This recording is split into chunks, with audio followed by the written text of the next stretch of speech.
The booming voice of the Lord from heaven was compared to the roaring of a lion over its prey. It was also compared to the roaring of rushing waters and the pounding surf.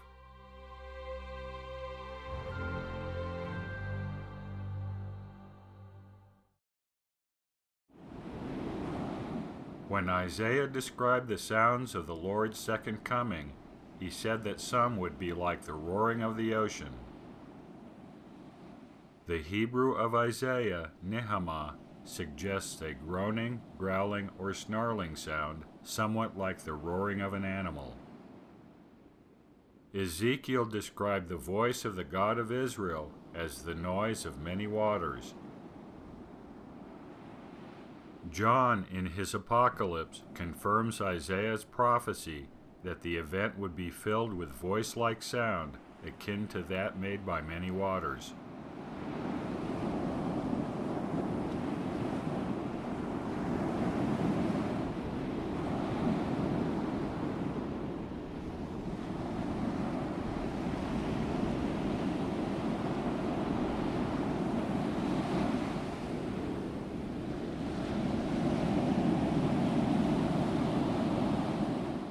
The Greek translated as voice in the King James Version is phone, and means a sound, noise, or voice. Joseph Smith, when recording the glorious appearance of Jesus Christ in the Kirtland Temple, described him as the Jehovah of the Old Testament, with the appearance and voice found in the biblical accounts.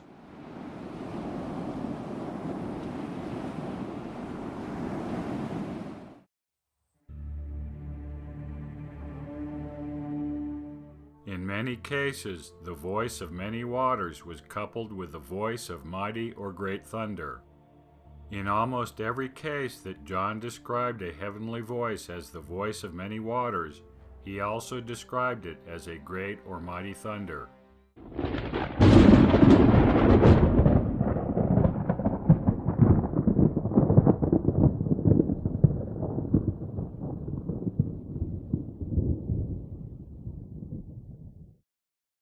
Of course, this should not be surprising, given that it is a plasma bolt called lightning interacting with the atmosphere that causes the noise we call thunder. The Lord, when confronting Job out of the whirlwind, compared his own voice to thunder. David, in one of his many psalms of praise to the Lord, said that the Lord's voice thundered in the heavens.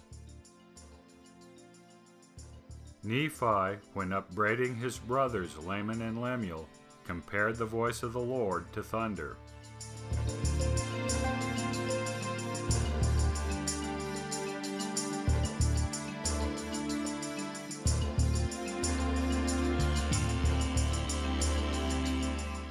All three brothers were familiar with the heavenly voice of thunder, since the polar configuration was present at the time of Lehi and his family.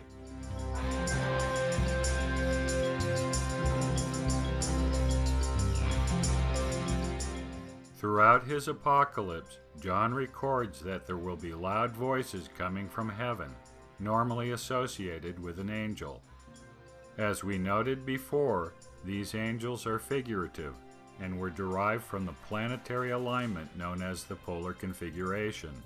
The sounds came from the planets above. In some cases, the Greek word translated as loud, megales, is also translated as great.